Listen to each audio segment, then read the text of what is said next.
narito na naman tayo para sa isang napaka-sweet, nakakapanabik at sobrang trending na love story nila Kalingap Jomar at Carla. Ay aking makilala. Para sa pagpapatuloy ng ating love story ay medyo kapanapanabik ang pangyayari sa kwento nila Kalingap Jomar at Ate Carla dahil parang dito na nga natin malalaman kung magpapatuloy pa ba ang kanilang love team dahil parang nagkakalaubuan na daw sila dahil sabi ni Kalingap Jomar na hindi na daw siya kinakausap ni Ate Carla. Ilang araw na daw silang hindi nagkaka-chat at dahil doon ay nag-alala na nga si Kalingap Jomar kaya tuluyan na niyang pinuntahan si Ate Carla. Pinuntahan niya ito sa kanilang school ngunit hindi niya na ito naabutan kaya naman hindi na niya natiis at pinuntahan na niya si Ate Carla doon sa isa pang tinutuluyan niyang lugar. Ang nice ko lang. Sila ba yun? Sila ba yun? Hindi ko nakikita. Babe! Babe! Baby! Okay ka lang ba? Uy! Siya ba yan? Malungkot na naman si Kuya Jomar. Kuya Jomar, okay lang po yan. Lalabatin po yung sa Ate Carla. Huwag ka mag-alala. Habang nagbuhay may pag-asa. Maghintay lang po tayo kahit ginabi na po tayo. Salamat. Bro, pasensya na. Ginabi na tayo. Okay lang. Oras na, oh. Baka yung makalingan mo yan. Ha? Dali! Yung pagkain, yung maganda sa Kuya Jomar. Wala. Lutom na. Di pa nga natin namin si Carla yung lagi. Ay, pinapatawa lang kita ko. Tawa nga Kuya Jomar. Ay, lipat-tap na yung ano. Ha? Tinabunan ng lipat-tap. Di ka tap-tap yan. Ano yan? Bakit na ilaw? Makuryente ka. Ayan. Ha?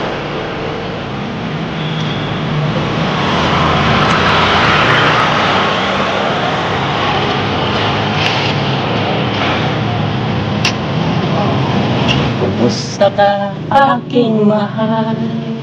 Sana ay nasa mabuti ka. Huwag Kung intindihin, nakakaraos. Kung ano ako'y tanggap mo na, hindi ka rin nag-alala. Makikita talaga natin kung gaano nagpupursige si Kalingap Jomar na talagang makipag-ayos o makausap man lamang si Ate Carla kahit na hindi niya alam kung ano na nga ba ang nangyayari sa kanilang relasyon dahil hindi na nga sila nagkakausap kaya hindi rin natin sigurado ang mga mangyayari. Huwag Kung intindihin, nakakaraos din. Mga gabing mapanlawan, dinadaan sa awiting, nalulungkot ang damdamin, naaaliw na rin. Panaginip ko'y laging ikaw, Carla. lang. Kahit na dilat yaring mata,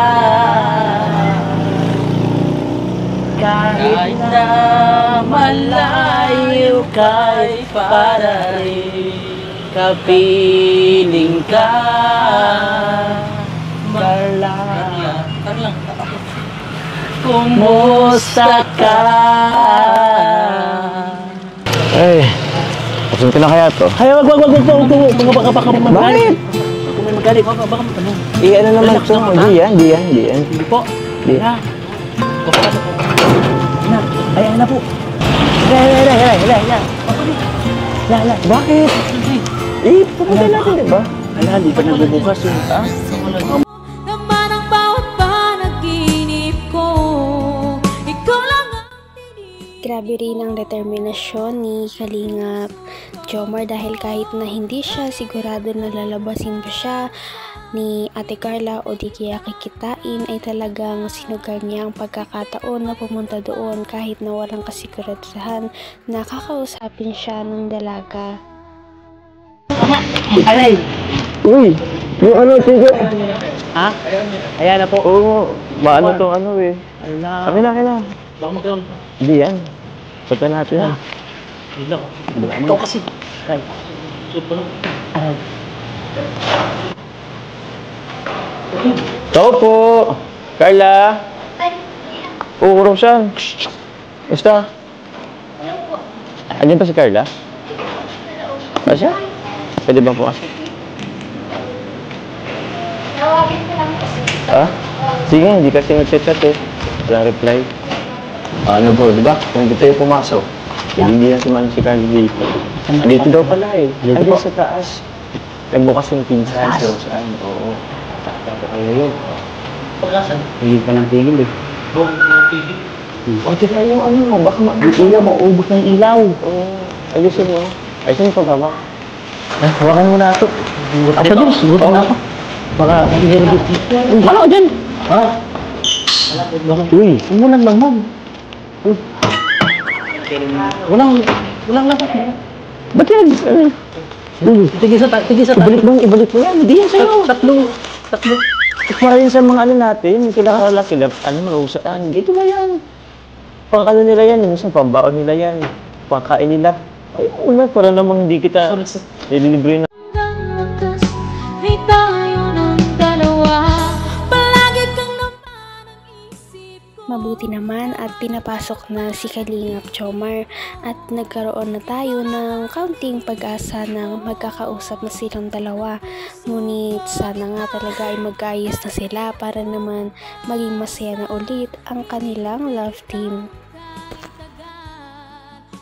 Ano na kaya ang mga susunod na mangyayari? Pangkain nila. Ay, una, para namang hindi kita nililibre ng pagkain.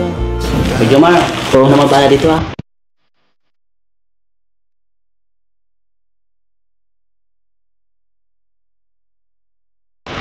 Ganda na bala. Sige.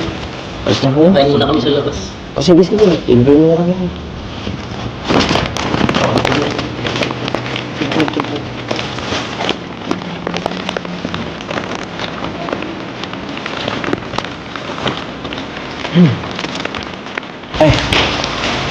Ay, Carla. Hello po.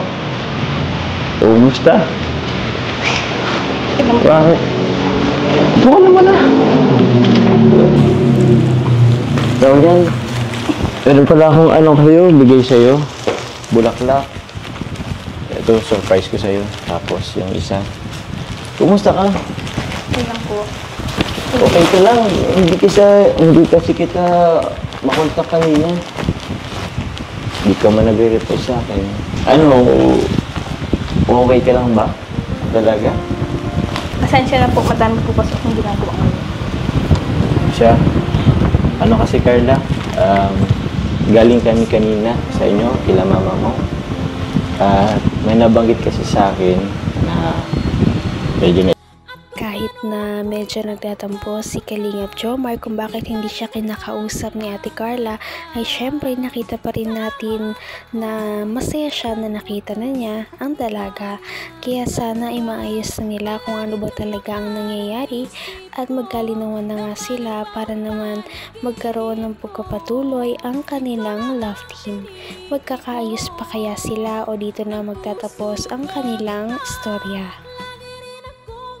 Patindi na ng patindi ang mga pangyayari sa kanilang love story. Kaya naman sobrang dami talaga ang kinikilig sa kanilang love story at palaging nag-aabang. Kaya naman sana ay magkatuluyan din ang dalawang ito, si Ate Carla at Kalingap Jomar. Sana din ay patuloy natin silang subaybayan at suportahan para magpatuloy pa ang kanilang love team. Paniguradong hindi lamang ito ang ating aabangan dahil marami pang mga susunod na kilig moments na mangyayari sa kanilang dalawa. Yun lamang at maraming salamat sa pananood. Bye!